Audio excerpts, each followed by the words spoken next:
Let the critique begin.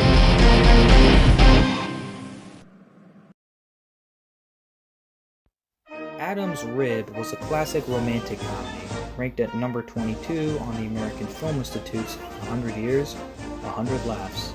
The film displays how a court case can go wrong when two lawyers are married to each other, particularly Adam Bonner and his wife, Amanda. The court case is on Doris Adger, who was charged with the attempted murder of her husband, Warren, whom she suspected of having an affair with another woman, Beryl King. This was because she followed her husband home with a gun in her hand, and when she got home, she fired wildly around the room, and one of the bullets wounds her husband. Amanda feels defensive for Doris, even noting how the law seems to be more punishing towards women more than it does towards men when it came to crimes, but Adam feels as though Doris is totally guilty of attempted murder. Who knows how the case might turn out in the end? Those who watch the film, of course, such as myself. Not only is it a film that displays the issues of a married couple, both of which happen to be lawyers, working against each other in a court case, but it's also a display of how we should allow for gender equality, even almost 30 years after women were given the right to vote. The story is fascinating enough that you want to understand how this whole dispute is settled. Would the act have been any more tolerable if a man was doing this sort of thing with his wife? Why should women get worse of a punishment than men for the same crime? These are all questions that have flown from my mind while watching. It might be because I don't have the strongest grip on law and order, but I do understand most of what the law means and I respect it, as long as it's fair on all living humans, but that's a different story.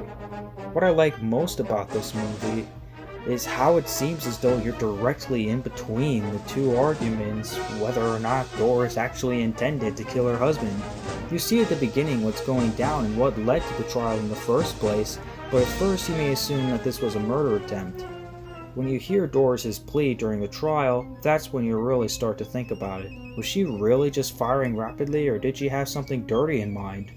This especially comes further into play when the witness, Beryl Kane, talks about the matter, as well as the two conflicting lawyers and the victim of the shootings, Warren Attinger.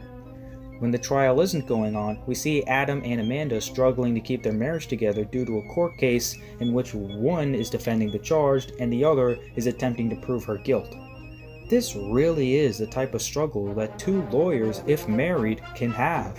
Yeah, I've actually thought about that, despite, as I said before, not having a complete grip on the law, but as I've mentioned, I understand most of it, so I can totally understand this whole breakdown.